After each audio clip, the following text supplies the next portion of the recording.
Hey guys, what's up? It's Sean, Autotopia LA.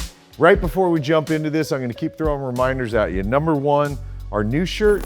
We've got the green, this, long sleeve, short sleeve. So new merch drop happening on March 28th. I'm telling you, because we don't print up a lot of them, and I've seen a lot of emails and comments, why can't I get a shirt? Because we don't order a ton, so if you like it, buy it. The other thing is, we're super excited about launching a podcast. We're one of probably 100 billion people that are launching a podcast, but I'm really excited about ours.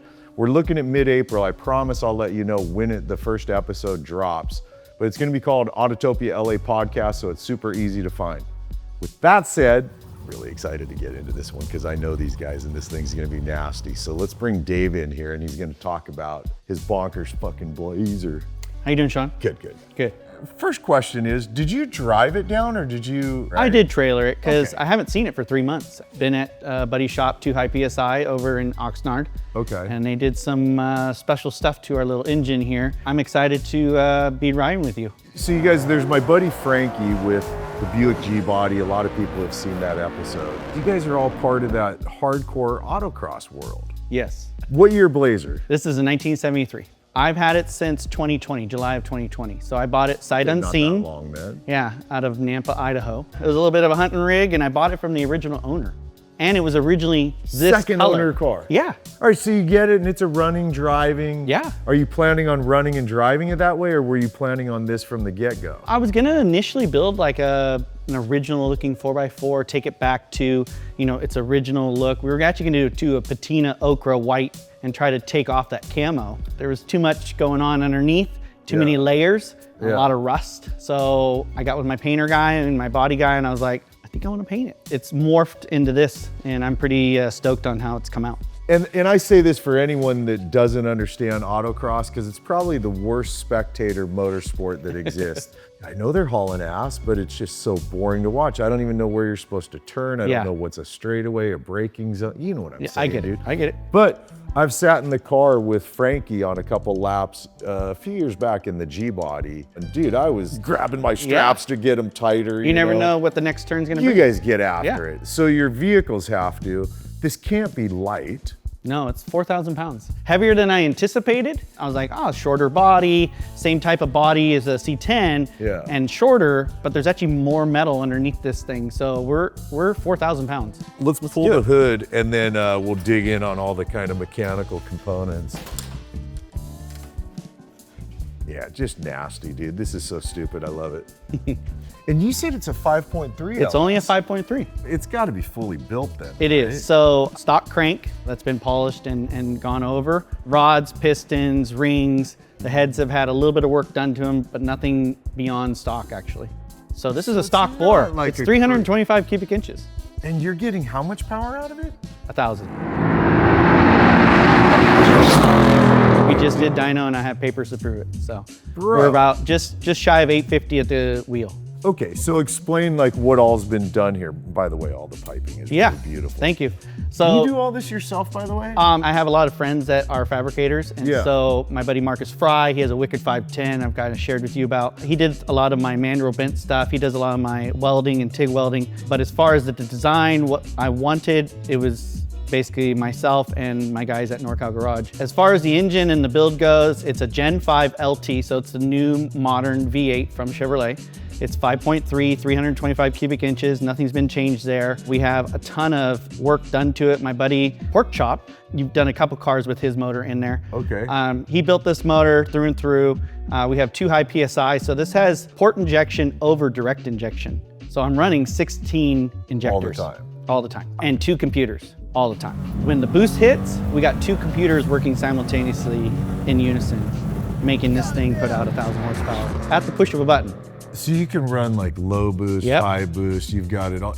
And how big, I'm curious because the twins are to stare me in the face. Yeah. What's, because they look small, They right? are actually. So these are 56 millimeter turbos from Turbonetics. They are controlled by TurboSmart and I have a TurboSmart controller. They're a little mini ECU. It shows me the boost and the levels, and I have push button control, like paddle shifting essentially for boost on the fly. So I could go from 5 pounds, which is my low boost, to all the way up to 15 pounds, and I have 5 selections in between. They were purposely sized for this cubic inch. So a lot of times the 6.2 gets like a 63, 65 millimeter. So I wanted something that was gonna come on, Not like crazy big boost like when you go to the drag races and stuff and it's the hard hit. Right. This is linear. It's really smooth come on. It's controllable. Which makes sense, right? Yeah. Because for the application. Yeah. So you know when it comes on, but it's manageable. Transmission? It's a Magnum F. I got that from Silver Sport Transmission, along with the McLeod Twin Disc RXT. So that's rated for over 1,000 horsepower, actually probably 1,200 plus. And aluminum flywheel, custom weighted. So this thing actually, it gets going. You know, a lot of people are like, oh, why don't you run a steel flywheel? Well, I wanted this to get up in the RPMs really quick because it is a small displacement motor. So we got to stay up in the RPMs a little bit. The rest of it is 4-inch custom aluminum drive shaft. And then we have a built 9-inch with Miller built full floater outer axles and hubs. So this has like independent Corvette hubs all the way around. It really works, huh? It does. We had a great season last year. Probably one of the more winning trucks out there across all series. Optima, Good Guys, LS Fest. We actually went for the trifecta. We failed at Bowling Green, but we were 1 point off from winning the overall. We would have been the first truck to do that. So. Wow. Is it still the original chassis? So it is a stock Blazer 4x4 chassis. Not from this truck because I had a paint delay. So I got another chassis from my buddy. Same exact year, everything's the same. Built it in my garage right next to my wagon and put all the no limit suspension. So this is all bolt-on no limit suspension with Viking triple coilovers. On the chassis, is there any boxing or anything like that? Yeah, so I put some tubing down the middle to kind of brace it down the middle just so we get less flex. Yeah. It works well, works really well. Brakes, I know you guys always run manual, don't you? I prefer manual, so this is all Willwood setup. Everything's Willwood front to back. This is their balance bar setup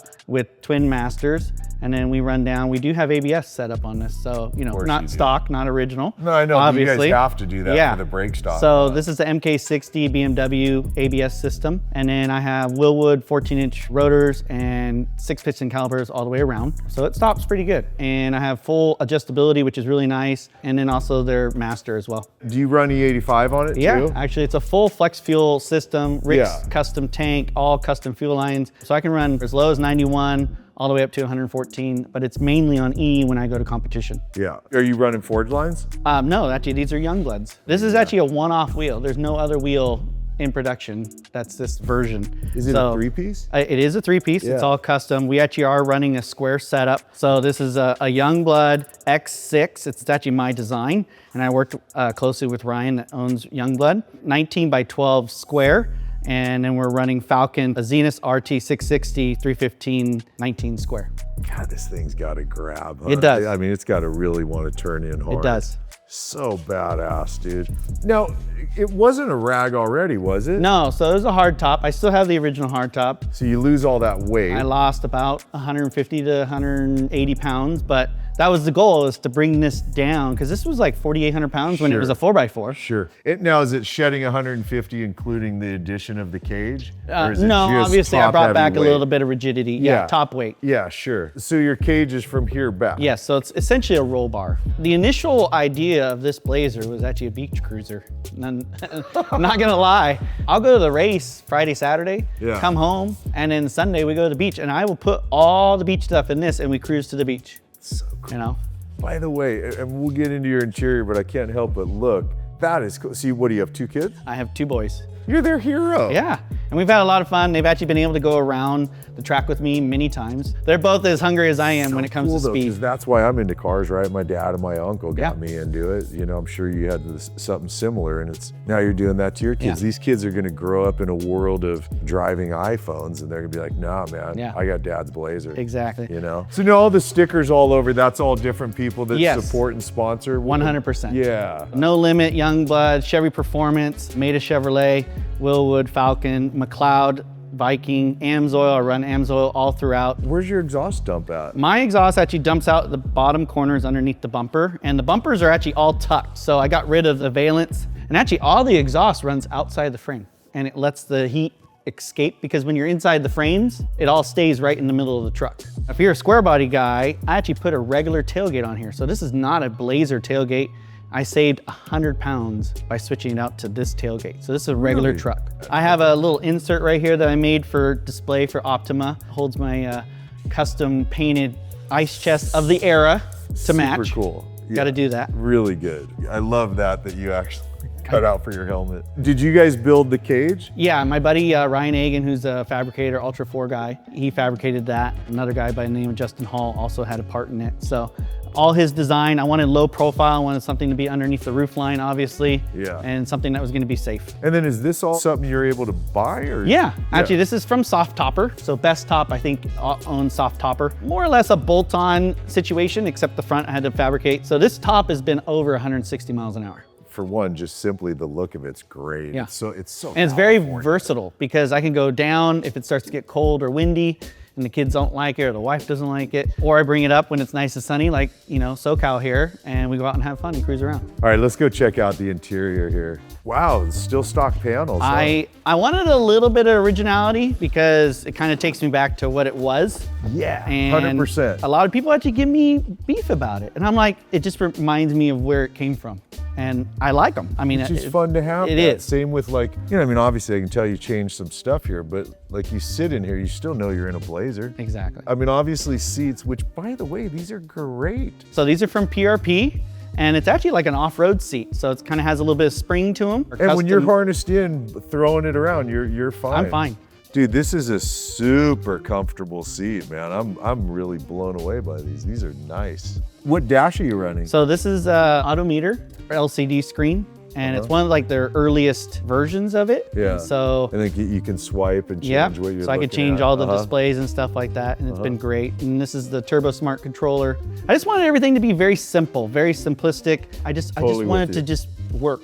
Even the center console is something I added just last year. A little display, a little CarPlay up there, you know, when I drive around if I wanted it. Just this is for the Optima thing. So in order to help out my design and engineering. You have to have audio, don't you? Yeah. So this has full ARC audio sound system. It's all Bluetooth controlled. Amp is underneath the passenger seat. I got a sub in the back that's built into a custom panel. You can tell too that it's a driver because the way your pedal's set, right? Yeah. That's obviously really easy to lazy man heel toe it. Is the center console something you buy made? Or? I actually custom made it. So the back part was kind of part of a Jeep version of a center console, and I cut it down. I redid the whole front part and added that on. Just something to clean it up. This is such a badass truck, dude. Thank you. Without even going down the road in it yet, I want to go drive this or go for a ride in it. You know what I mean? I don't want to just stare at it. Well, why don't we do that? Staring at it, you got it. That's right.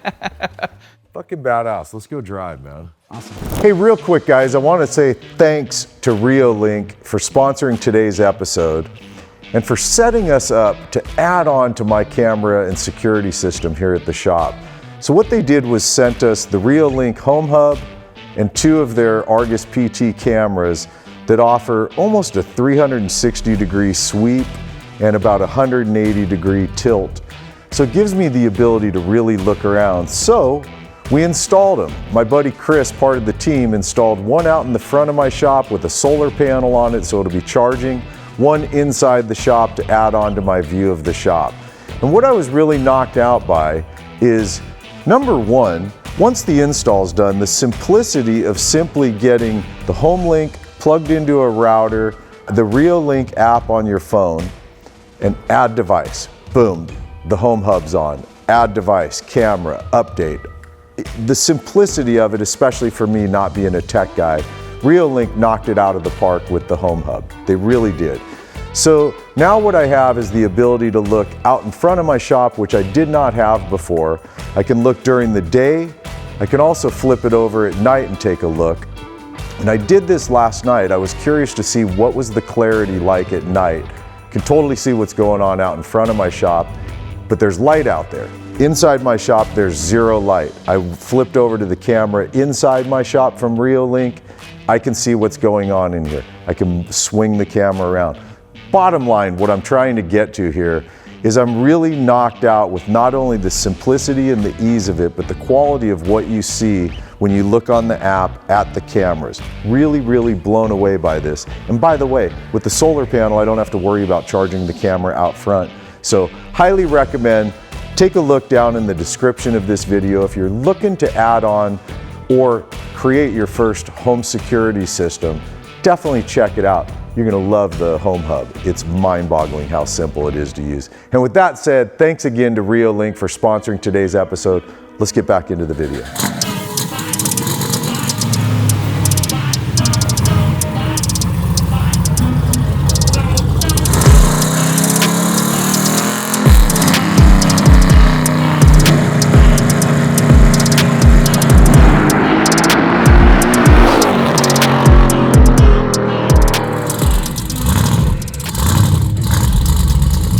I know it's weird for you right now, isn't it? It's Sitting so over weird. there.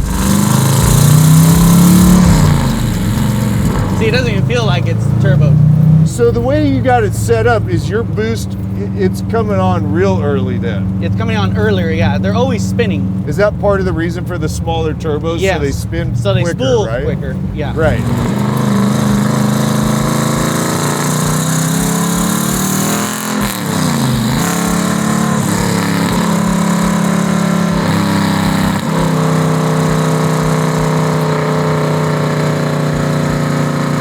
So the steering feels obviously responsive, but it's super stiff.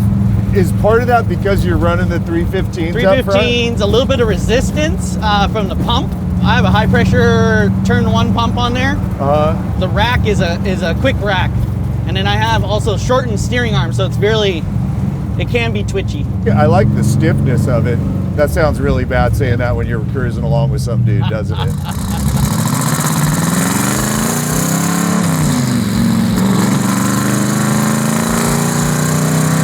So, you know, one of the things we did definitely leave out of the interview, I can't actually believe I did this, is 2 things up front that definitely let you know this is far from stock. One is the massive friggin' splitter, 2 is the hood. So kind of walk us through are these things you made? Is that, you know, Yeah, curious. so my buddy Rob at No Limit kind of designed the front splitter to all be detachable. So like when I'm transporting and stuff like that. And then I took it a step further and made the entire front bumper and splitter come off with 2 quick pins. So the entire thing comes off so I can easily load it and unload it off a trailer in literally 5 minutes. Dude, how smart is that? And then we recessed the bumper. So I actually made the Blazer 5 inches shorter than factory at the bumpers. And you made all that? Yes, with the help of Rob with No Limit and a couple of my other fabrication buddies. As far as the hood goes, that was actually a new thing as of this last year. I had an old YZ250 that I used to ride, and it broke. And I saw this hood pop up. It's an Autofab, all fiberglass hood. The guy's like, $450 or $500 or trade. I said, hey, would you trade for a YZ250 that doesn't run, but I know with a little bit of work it would run. So I traded my old YZ250 that I'd had for 20 years for this hood. And it fit just like it is, other than cutting for Yep. Yeah. So we added the vents. My buddy Marcus Fry water jetted those vents out for me of my design. Yeah. And then we notched out the center. And then my buddy Carlos from No Ends Customs painted the hood for me, all matte black, just to match. I wanted all the front to be, all the top to be all black. Yeah. So when you look down from the top, that's all you see is black. This thing's bitching, dude. I can't wait to feel you fucking rip on it a little bit. I totally get how you can put your family here and go drive though. It's I can soften it up, pretty much just a turn of a couple dials, and I'm riding a little bit, you know, smoother on clouds kind of thing, you know? Yeah. The other thing I really like is I keep listening to the sound of this thing. The exhaust just sounds killer on here. It's a very mild. A lot of people with turbos don't put mufflers. I put mufflers. They're MagnaFlows. So nothing crazy, but they have just a good, clean, crisp sound. Thank you, man. Thank you, brother. Appreciate it. We're about to have fun with this one. Hey, man.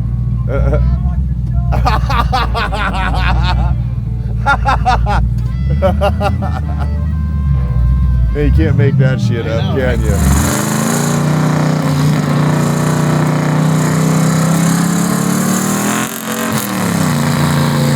What I like, as soon as you start to give it a little, it's like, let's go. Let's go.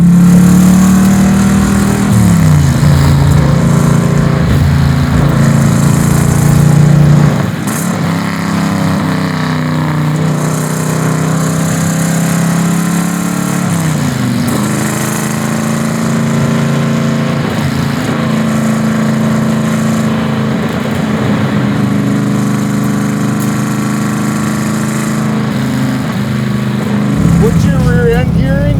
390, 389. 389, got it. I wanted it a little peppier so I can get out of the hole quicker, especially on corners. Sure. But still, you're not solo, plus with 6-speed, so you can freeway cruise, right? Yep. Easily, I'll bet. Yeah. Wow, this thing's really just, and I can feel that it's not like a chassis build, right? It's not it feels like there's the slight wiggle of it, you know, but has a little bit of movement to it. You know, it's the original chassis, so it's gonna give a little bit. Sure. There's a charm to that, though, I think, and then obviously you're proving it. Being competitive, it proves, I guess, that you don't really need to go full chassis. Yeah.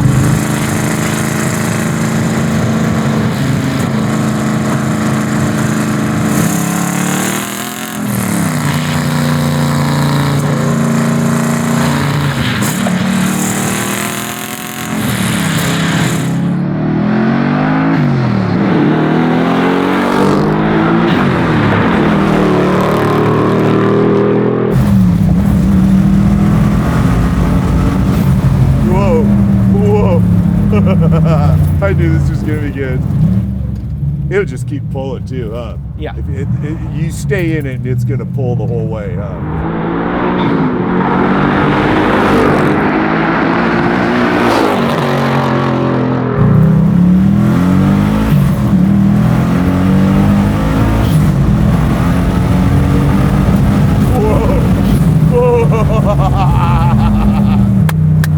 Dude, this truck's fucking bad ass.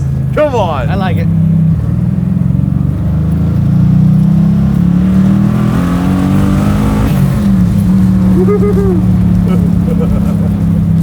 These are my favorite kind of vehicles, built to drive and enjoy. It's just the best, man.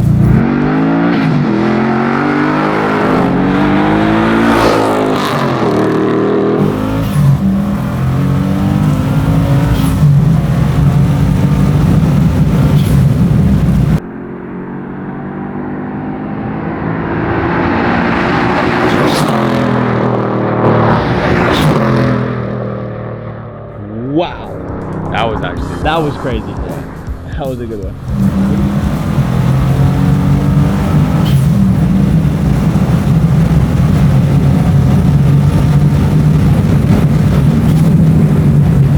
Whoa, this thing hauls fucking balls, dude. This thing's so nasty.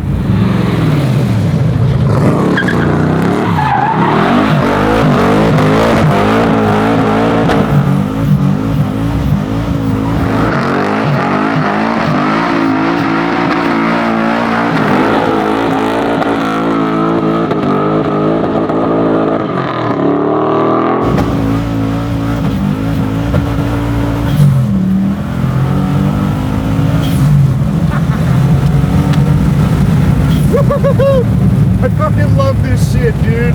I love this.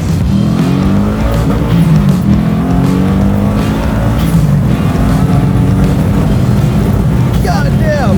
What? Oh my God. All right, we're good. Holy shit. Whoa.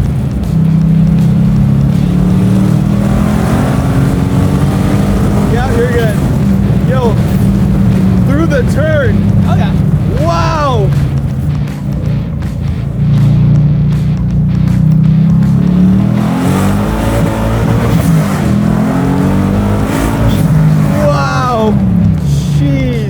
It just wants to go. Yeah, it really does.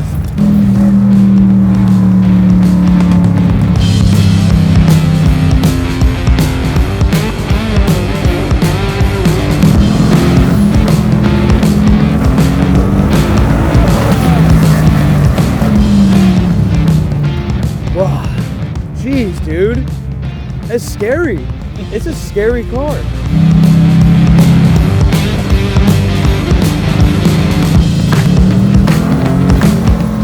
Yes.